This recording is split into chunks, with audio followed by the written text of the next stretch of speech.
Right, welcome back to the Coaches Coffee Club run by the Foundation of Light. Hopefully everyone enjoyed the last episode with Ryan Davies from the FA. Today we're delighted to welcome Robin Nicholls, who is currently the Sunderland Academy Manager. Robin, thanks for coming in first of all. I don't know if you just want to sort of kick things off with a little bit of an introduction to yourself, sort of what your journey as a coach, developer, educator is, and then obviously into your current job role. Yeah, no problem. First, thanks for having me. So I grew up in West London, played football as most of us did all my life. Signed for Brentford as a schoolboy under 12s and stayed there as a young professional until I was 18. Had some really good experiences, and during that I was coaching as an 18-year-old in the Centre of Excellence back then, as it was, with the under-9s. So I started my coaching journey really early, probably recognising I was never quite going to be good enough to have a full career. So did a couple of years as a full-time and a young professional, and then fell out of the game, didn't get offered a contract, so I decided I wanted to go to university. So I went to University of Bath, and during that time I coached as well, so continued coaching Sunday teams and sort of school sessions, team sessions, that type of thing, after school clubs, while still playing semi-professionally. So I did that for 3 years. I then continued to play, did my master's degree over in the States. I then travelled over to San Antonio in Texas, went to a school called the University of the Incarnate Word on a scholarship, again playing but also coaching. So during that time I was doing a lot of hours in addition to the playing. So individual sessions with college athletes who wanted to go to college in the future, so young 14, 15, 16-year-old boys and girls who wanted to move towards college, helping them individually, and then doing some club team as well. So that was evening activity, Saturday, Sunday. So a hell of a lot of hours on the grass, coaching while still doing my playing as well. I stayed over there for an extra year, so I finished my scholarship, done my degree, stayed over for a year, and joined the coaching staff of the university. So again, that was full-time daily coaching with 18, 19, 20-year-olds, in addition to the club stuff and the individual stuff I was doing. So again, just really putting in the hours.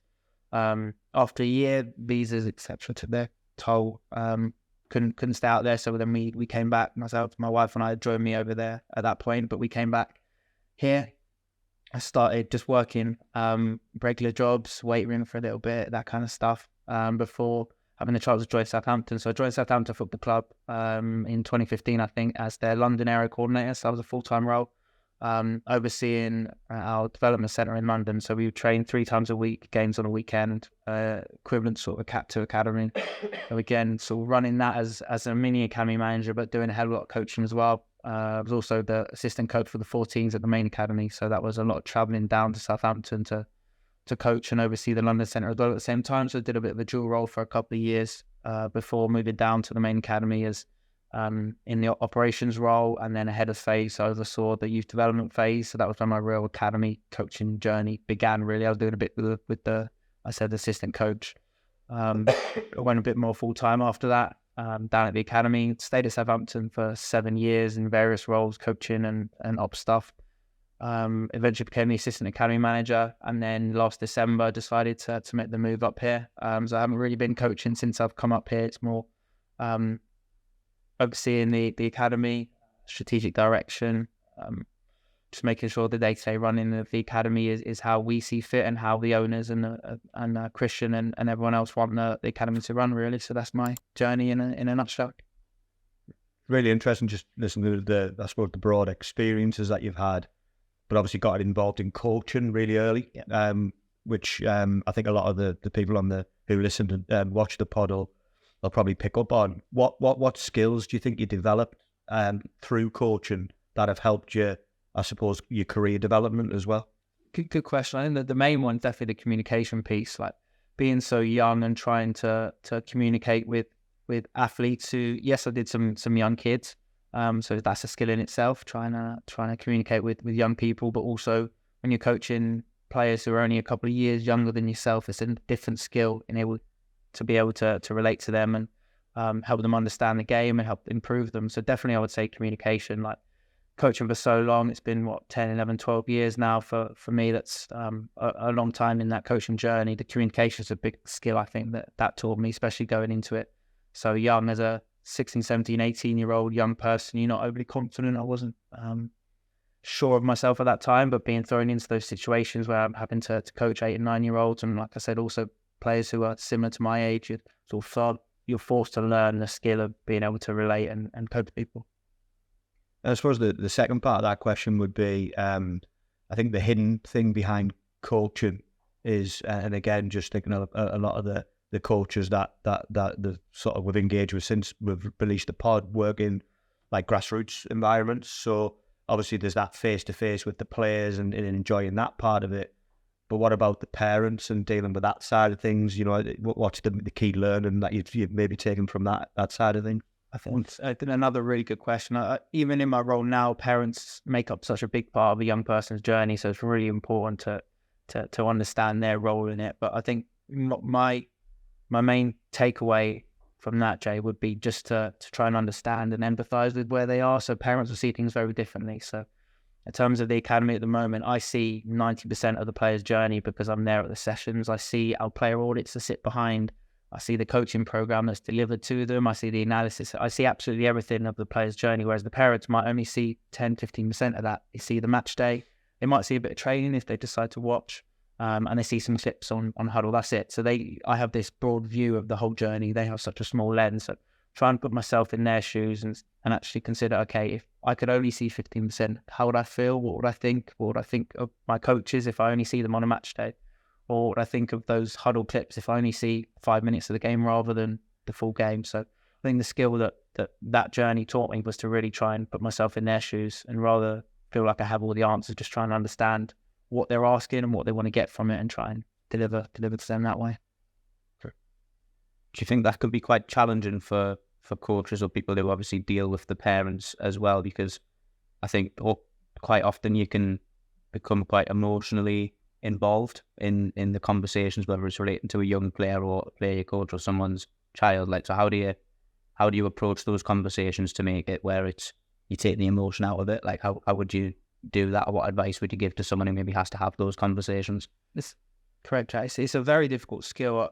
My approach to all of that is always to be prepared. So before I go into any conversation with a parent, whether it's a positive one or a not so positive one, it'll always be to consult with the staff beforehand, make sure you have the full picture, make sure you know the kid's journey, what the parents' feedback has been recently and throughout their time with us, so that when you do go into those conversations, you have an idea of where they're coming from, what they might say, that type of thing, and then try and guide the conversation based on the feedbacks. If you know a parent's particularly strong on a certain point or has a really strong viewpoint on something, you can gear the conversation and help them develop that and really talk about it if you know that going in. So what the advice would be, just to be prepared rather than go into conversations blind.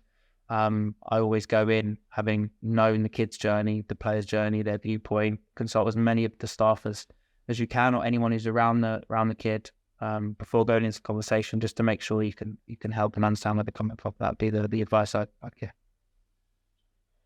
So we'll just sort of delve a little bit into your current role, obviously over at the academy as the academy manager. I'm sure there'll be lots of Sunderland fans who'll be watching this, so I think it'll be great just to give them a little bit of an insight into what does the academy manager do? What does that role look like day to day for you?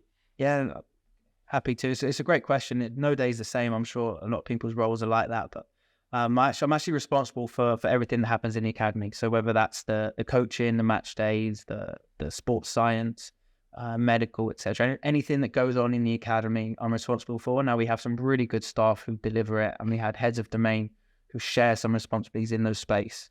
But ultimately, when anything goes well or anything doesn't go so well, it's my responsibility to face up to that and try and understand and improve it. So the coaching program, for example, is a great one. So we have a head of coaching, Stu English, who's excellent at his job. So he oversees the curriculum, he oversees the coaches, make sure we deliver in the way that we want to deliver. He's responsible for developing the coaches, but then I'll be with him side by side, ensuring that fits with our strategy, that lines up with what we're doing in the other domains, and that I believe the coach should deliver in, as well as they should be in the same way that we see fit. So that's just one example. And beyond that, the players is a big bit. So player contracts, player registrations, deciding who we see a long-term future for, who we might have to find a different pathway, different journey for. Our delivery to the boys, that's one of the main aspects of the role. And then really just aligning everything towards the first team. So as you'll be aware, we have a great leadership team here who's really focused on youth development, and that's from Kirill all the way down. So it's my role to ensure the academy essentially feeds that, make sure we're producing players that can allow us to put young players into the team, that can allow us to give opportunities to academy graduates, players who come from Sunderland and come from our academy. So ultimately, I'm responsible for ensuring that pipeline is consistent. And your Chris Riggs of the world have the opportunity to develop and be ready for that first team chance when's given. I think as obviously having a little bit of experience of working in the academy setup in years gone by, I think what people probably underestimate is the development or the professionalisation of academy football probably over the last 10 years, and I think that obviously is a lot of that's down to the EPPP. So when I was previously working in there, the academy manager was probably one of only maybe 4 or 5 full-time staff, and everyone else was part-time.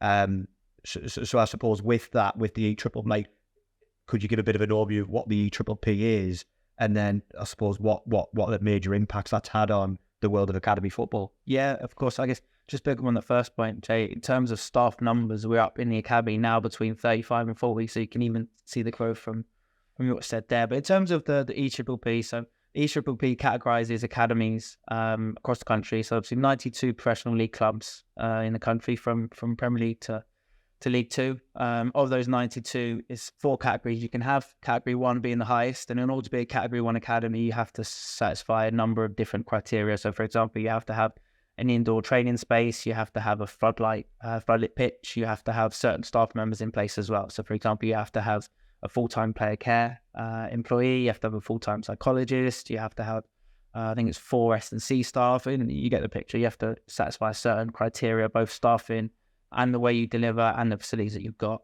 There's about 24 Category 1 clubs across the country, so the majority of those are, I think it's 17 Premier League clubs, plus 6 or 7 in the EFL, ourselves being included. I think there's a couple in League 1, Derby and Reading, the other 2, but everyone else is in Championship or Premier League.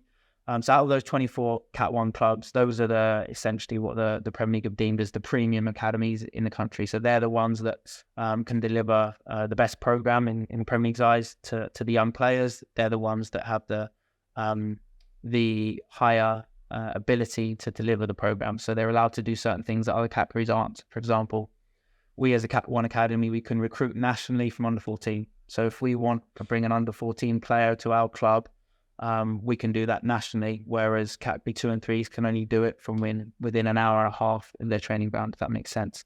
In order to do that nationally, we need to have a full-time training model, which means we have to partner with a school, etc. So essentially what the EPPP is doing is really trying to focus talent towards what they see as the top academies in the country, and allow those academies to develop the players to the best of their ability. Furthermore, we have to satisfy certain coaching hours. So based on the player's age, we have to hit a minimum number of coaching hours per week. And the youth development phase, I think, is between 10 to 14 hours. So these players have to be with us for a minimum of 10 to 14 hours every single week, which means we're allowed to run a day release program. So our under 12s up to our under 16s, so they're still in school as they're of an age of the school age. But for one day each week, they don't go to school, they come to us instead, and we'll do training sessions with them. We facilitate their education through our education program in classrooms. They'll do analysis, psychology. So instead of one day at school, they do a day with us. And being a Category 1 academy means we're able to do that. And something we think is really important, because in order to hit those 14 hours, that day release takes care of 6 or 7 of them, which is great. So as a Category 1 academy, it was we were re-audited. We're re-audited every year to make sure we're still hitting those standards and make sure we have the right facilities and the right staffing. So it was really important in our last audit, which was January 2023, just after I first joined the club. Actually, it was really important that we satisfied that criteria and retained the Category 1 license, which we did. So which allows us to still be a premier academy across country. I suppose obviously you mentioned there you've been in post roughly a year now, which is great. And I suppose how important was that message to you in terms of the club sort of making that statement to say we want to retain a Category 1 licence? Because I suppose, given the recent history of the football club, it might have been easy to say we might drop to a Category 2, you know, with finances being an issue. So, you know, how strong was that message to you around retaining Category 1 and the importance of it? It was vital, to be honest. Kieran and Christian were great. They always had full intentions to do everything they could to ensure we kept the Cat 1. I don't think there was ever a thought about not, in terms of how important the academy is in the role of the club. And like I said, a real focus on youth development. The academy is such a big part of that the intention was always to do that. But to answer the question, yeah, it was vital for me in coming to the club. Obviously moved a long way up from Southampton to come to a club with good ambitions. And in my conversations with Christian and Kieran and all the rest of the football management team at the club, it was clear how important the academy was in the vision for the next 4, 5 and beyond years. So yeah, to answer the question, yeah, really vital in bringing me here was to ensure that we did keep that Cat 1. It was one of the first to-do list on my ones. Essentially, when I arrived, Christian was okay. We expect an audit pretty soon, because we've been putting them off until we've appointed academy managers. And now you're in, we'll have an audit pretty soon, and it's vital that we retain the status, which like I said, we were really successful in doing, which was fantastic. Just wanted to jump on around obviously the day release stuff. So I started thinking about 15, 16-year-olds who are obviously at that point where it's retain or release. It's like, it's almost, is football going to be their career or might it not be? I think there's probably a perception in football that's where academies can let themselves down. But I think obviously being aware of what goes on within an academy, that it might just be good to share some insight around some of the experiences that the academy boys have, and sort of some of the life skills that academies teach as well to prepare these boys for the eventuality that they might not be footballers as well. Because like I said, I think sometimes the perception is that academies can just break dreams and that's all, but I think we know that's not the case. I don't know if you want to share some of the things that academies do to support young players and away from football as well. Yeah, happy to. It's a narrative that's all over there, isn't it? You're right in terms of the media, Jack. Like the narrative of academies and players not making it and being thrown to the wayside is a strong one in the media. I mean, something internally as academy managers and as a collective society of academies, we're really trying to stem the tide and go against it, because we believe there's some real good opportunities and transferable skills that we give to the boys. So everything you're referring to there, from 9-year-olds going overnight to a tournament and understanding how to behave and how to speak to adults and how to look an adult in the eye and shake hands with them. My belief is academy players are firmly beyond their peers in terms of their transferable skills that they've got, and beyond that, moving more towards specifically the question about the 15, 16s is actually really timely. So we deliver our decisions around the 16s in December. So the deadline for a club to do is by the end of December. We try and do it towards the start just to give the players a chance. So we recently actually been through everything you're talking about here and sitting down with the players and discussing the future for them. We have a really strong life skills program delivered by our player care lead, Evie. She's excellent at what she does. She provides everything you're talking about there, Jack, for the players in terms of life skill sessions. So we're using your facilities here regularly for a careers fair day, which was excellent. We had 4 big deliveries, Jamie included, delivering to the 18s and 21s about what the foundation does and what careers could look like for them. We had industries, so Audi were here. We had American scholarships, the PFA, armies, universities, all here, provided just solely for our 18 and 21 players to discuss with staff members from there what careers could look like outside of football. In addition to that, Evie does a lot of life skills with them, cooking sessions, how to manage your money, show racism, red card. There's all sorts of sessions that she puts on. This week they've been out to the Salvation Army and the food banks to help pack some food for those less fortunate, and then one of the toy donations as well to allocate toys to the kids who are less fortunate. So in terms of the narrative, there's so much that goes on outside of the pitch, for the boys to develop those skills, that when that decision might come for them at some point, we all know the stats, it's likely that at some point the career is going to end. And even if they do have a great career in the game at 33, 34, whenever it is, the career is going to end. So we need to ensure at that point we've given them the skills to still be able to go and have a life And through Evie's work, I think we're doing a really good job of that at the moment. And in addition to the work they currently get, as soon as they leave our program, they're a part of the alumni of the academy. So again, Evie will be there to still support them, both through regular check-ins, just touching base, how they are, how they're doing.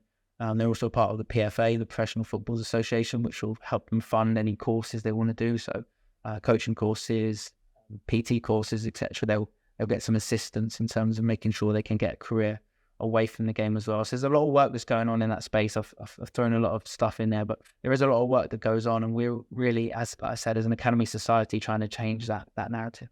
I was obviously lucky enough to be part of that day you did with the under 18s and 21s, and it's a surefire way of making me feel old as well, because I used to coach some of them lads when they were 8, 9-year-old. But what struck me was a brilliant initiative, and I think one of the things I would always say about what the staff do at Sunderland's academy is that I do think they develop the person.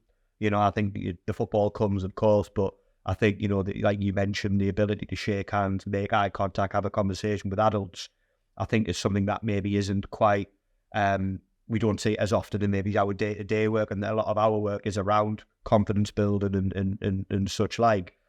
But I suppose that, with that session in mind, how difficult a sell was that to the players? Because I'm guessing in their heads they just want to be footballers. So how difficult is that sell to them to maybe understand that it might not work and you need to just be prepared, but we're going to still support you at the same, if that makes sense? It's a great question. It's something I think we're always chipping away at. Like, let's be honest, their sole focus is become footballers, and they all have incredible self-belief that they're going to do it, which they're going to need. So it's a case of us just trying to chip away at it and give them other options, rather than say, this is your option. We say, okay, well, if that doesn't work out, this is your option. Now, we make it available to all of them. We try and get them to engage as much as we can, but ultimately a lot of it's down to them. So for example, like you said, Jay, the day was here. There was plenty of people here. There must have been 30, 40 adults here to support their own development. Now it's up to them to physically walk up to the store and speak to someone. It's up to them to open their ears and listen to when someone's presenting to them. So we provide every opportunity for them, but it is a difficult one where daily we're chipping away to say, okay, what if this doesn't work out? Or what about a side career? Do you want to do something alongside? We're seeing a lot more of that these days. Actually, a long time ago, I was good friends with Tyrone Mings, who's now at Aston Villa. Now, through his time, I played with him semi-professionally many years ago before he was a professional. But throughout the whole time, he always had something else going on. So he's got an interior design company. Still currently, whilst he's playing, he's into clothing brand. He's got some shares of a clothing brand as well. He's always doing something away from the pitch. So we try and also impact the players by saying, okay, maybe something you could do alongside your football. What do you enjoy doing? Oh, I enjoy clothes. Okay, well, let's look into that for you. Or they might enjoy engineering or whatever it might be. We try and help them do it alongside. But to answer the question, it is a difficult one. I think it's the same question that every academy faces, trying to add to their options whilst keeping them laser focused on what they want to do. Just before we move on, I just wanted to sort of get a little bit of an insight to your philosophy as a coach. So obviously you've done a lot of coaching before your academy manager role. Just tell us a little bit about what your beliefs are. Like, how did you coach? What was your priorities in developing players? Question. I developed myself. I think at the start I was very I was a new coach. I was nervous. I was very team focused. Where the fit here with Sunderland has been excellent, because towards the end of my career of coaching or my latter years, I was really individually focused. So the team was almost non-existent. It didn't matter to me. It was all about the individuals. I'd put a player wherever he needed to go based on what he needed for that game or for that training session, regardless of what that meant for the result. And I think that fitted really well when I joined the club and started speaking to Christian and Stu about what we want to develop here. It's all about the individuals as well. So to answer the question, really individually focused. I was laser focused on the technical ability of those individuals and stretching them. So I'd often play the defenders as a striker and the strikers as a defender, because that's the area they needed to work on. Yeah, we might win the game if I put the striker up front and he scores 10 goals, but I'd rather him develop his pressing maybe. So let's put him on the wing where he's going to have to press the fullback, and I expect him to win the ball. I was really a very technical coach, so thousands of touches as you can. So the first warm-up activity, get the boys in, even as they're still arriving, get them touching the ball, get them doing something. Ball each, ball between two, no more than one between two. Lots of touches on the ball before we even begin the session, just to make sure they're getting that repetition, especially at the foundation phase age where we're building the foundation they're going to need to take on to their career. And then you can start adding in the tactical stuff as they get a bit older. So in terms of my coaching, it was lots of tough years. I was a really fun coach, not too much heavy tactical information at the younger age groups. Lots of fun, lots of game, lots of touches, that kind of thing. So I really enjoyed working with the youngsters. And yeah, the fit with Sunderland was excellent when I came up. And how do you now try and continue that, but obviously in your role now, because you're not maybe as hands-on or on the grass, so to speak? Yes. Again, another great question. I haven't actually coached a session since I came up here, probably in the last couple of years at Southampton either. So it's been a long time since I've actually been live.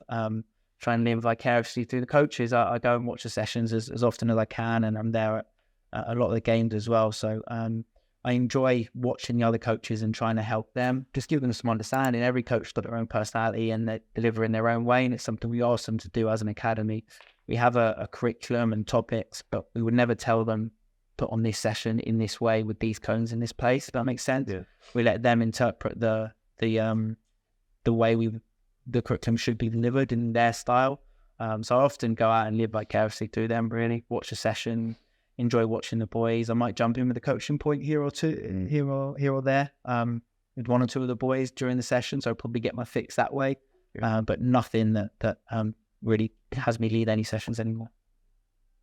I think I've noticed recently a shift towards the individual coaching. It's interesting you mentioned that.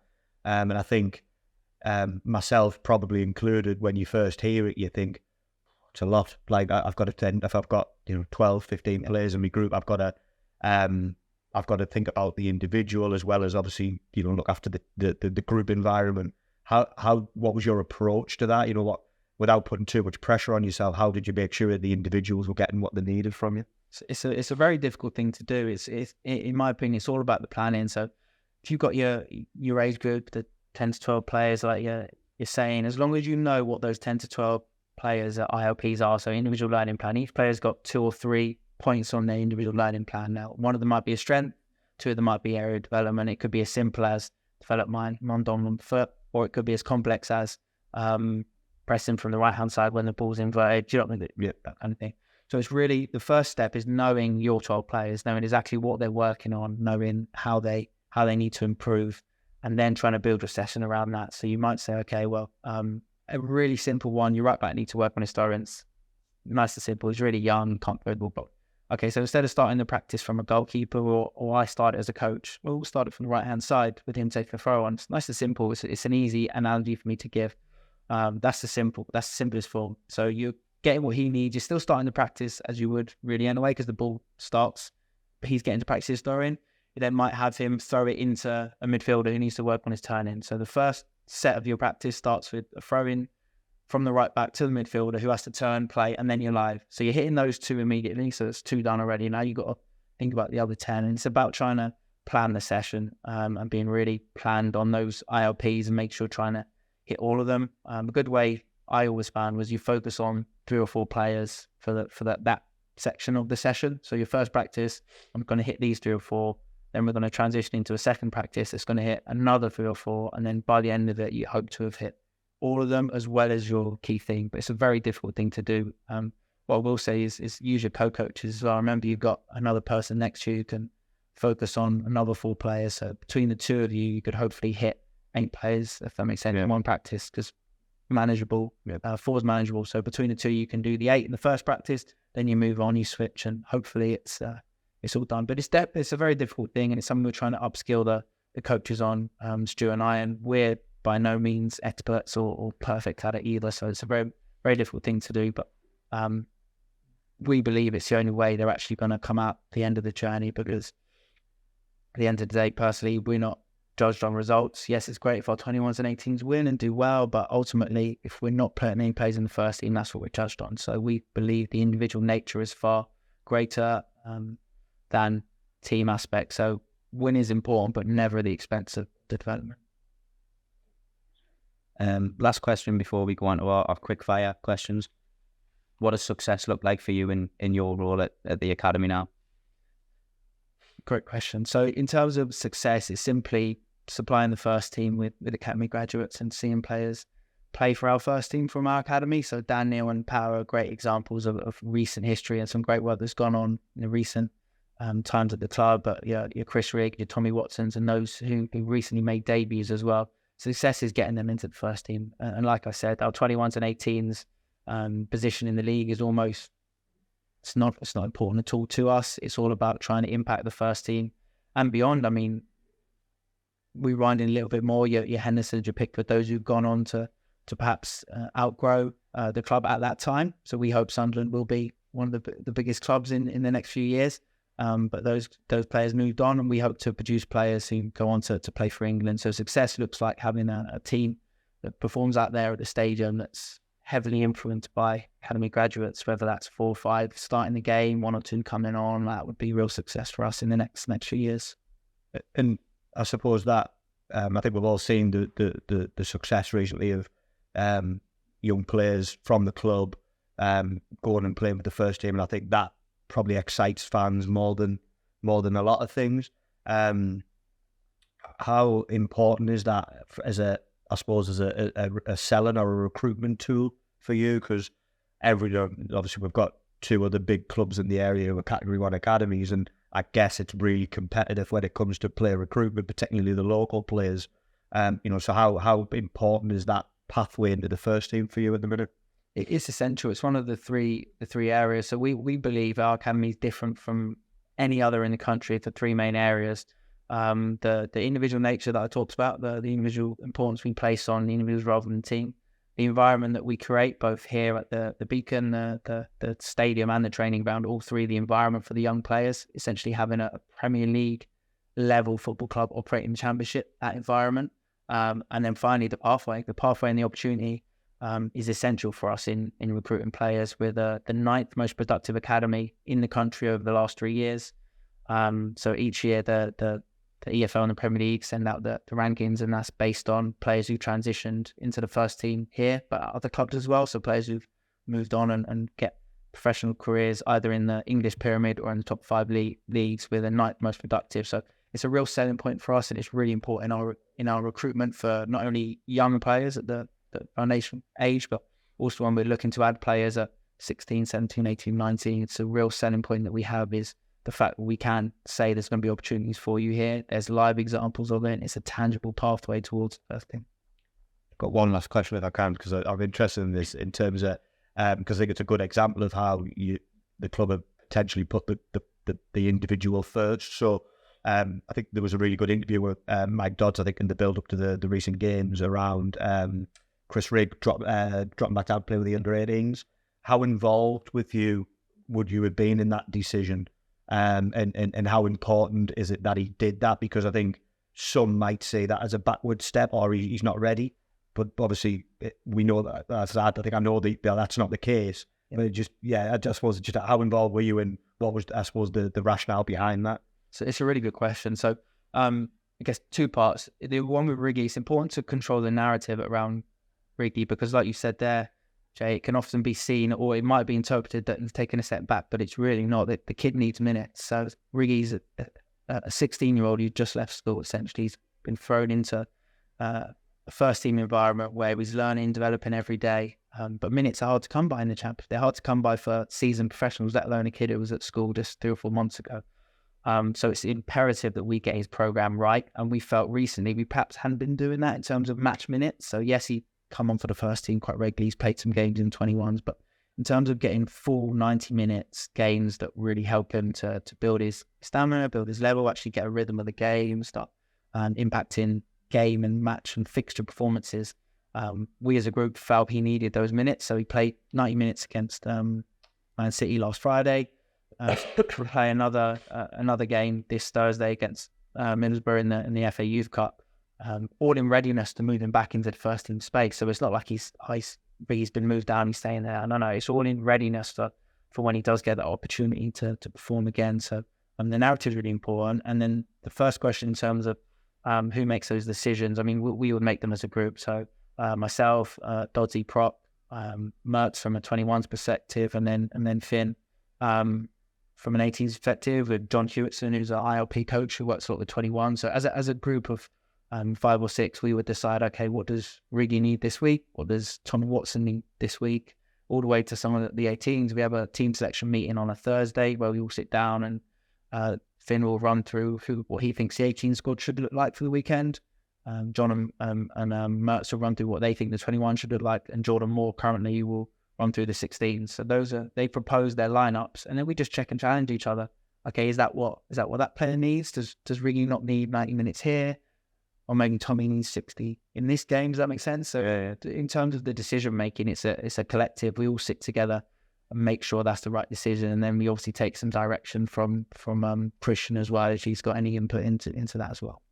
I think that's a fascinating insight into long-term player development, because I think it's a phrase that gets chucked out there, but that's it, living and breathing, isn't it? You know, someone who's been in the club since he was 7-year-old, and there's a long-term plan. Ultimately, it's to get him, you know, to be a regular first-team player, but he's still young. He still needs minutes. He still needs protecting, because he's still got growth and he's still got development. So I think that's brilliant. 100%. And Riggy is beyond his years in terms of how his psychology and how he works. He understands all of this. You can have a conversation with him, and he understands he needs minutes. And I refer to him and Tommy often just because they're the ones in that space at the moment. There's many other players who have great potential at our club, but at the moment they're the ones who are moving between that space. And both of them will regularly come and say, I think, can I play in this game? Or I think I might need 90 in this game. And they're often referred to 18s games.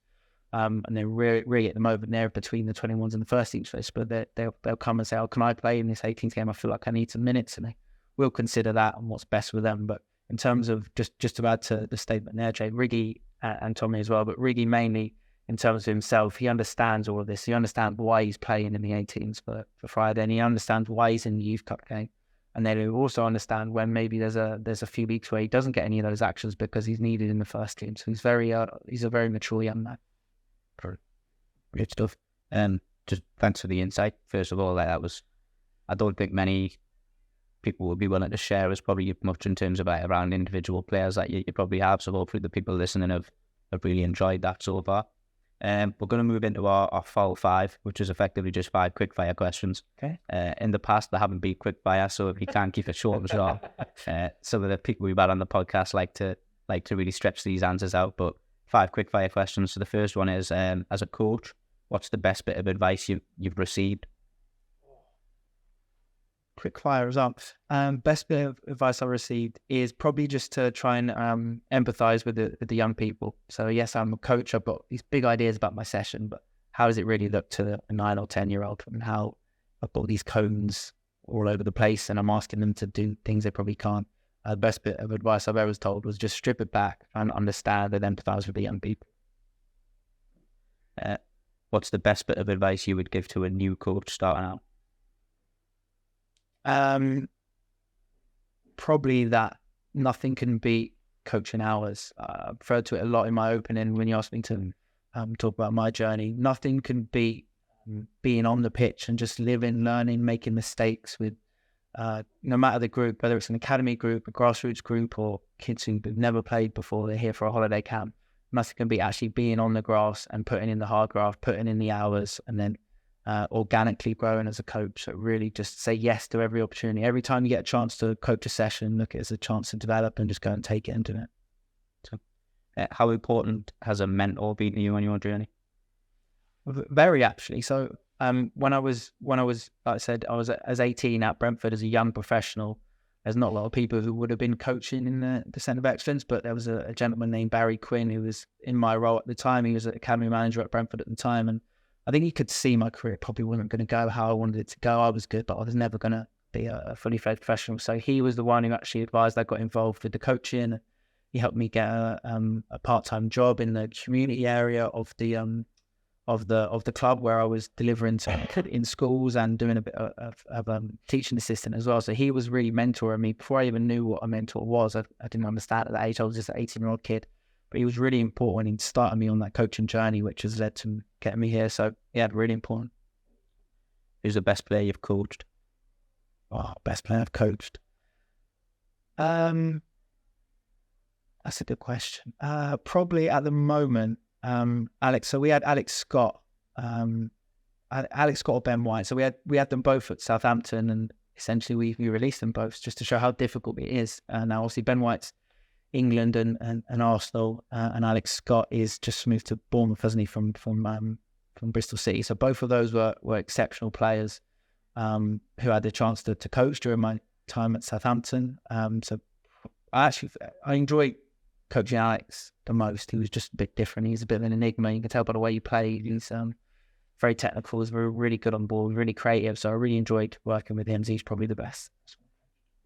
And then last one is one of Jamie's that he likes to ask. What's the best coaching purchase that you've ever made? Coaching purchase? Good question. I used to, probably as simple, I used to have a flip out tactics board that I used to use all the time. When I was like say 10, 12 years ago, bringing stuff out to the pitch wasn't that common. It was common, but it wasn't common. I used to have this, it's like what are they called? A flipped, like a notepad that you flip open type thing, and you flip it open. On one side you got the paper, and the other side you had a pitch with little magnets. So I used to use that quite a lot with the small groups to get it out, and 10 or something like that. It's probably the best one. So, that's a wrap for us. So again, just from us, obviously at the foundation, a massive thank you for your time this morning, giving an insight into the club, a little bit about your journey. I'm sure there'll be lots of people who perhaps haven't engaged with the podcast before, who might now want a bit of an insight into the club and will hopefully switch on and listen. So thank you for your time. Really appreciate it. Thank you very much. Thanks, guys. Cheers. Got it.